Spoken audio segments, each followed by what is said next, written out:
And here's the remote and stuff for it. Once you turn it on, you go down and up to get the remote program to it. Starts flashing, and then you drive it.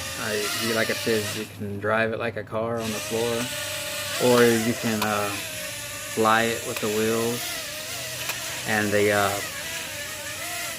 also work as like protection bumpers to keep it from hurting itself if you wreck. It neat that away. I'll turn this sideways real quick. It'll fly with the wheels on it as well, or you can just run it on the floor. It's on the remote here. You can adjust the speeds. Let me see if you can see it here. Anyways, that bottom switch, it has it where you can adjust it to 30% or 60% or 100% while you learn how to fly it.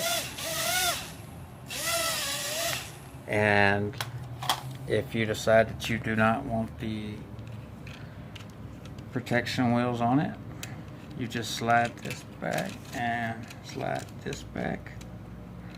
These little clips. Once those are out the way, you just unclip this just like so. And then once you unclip it, ta-da, and here's its wheels.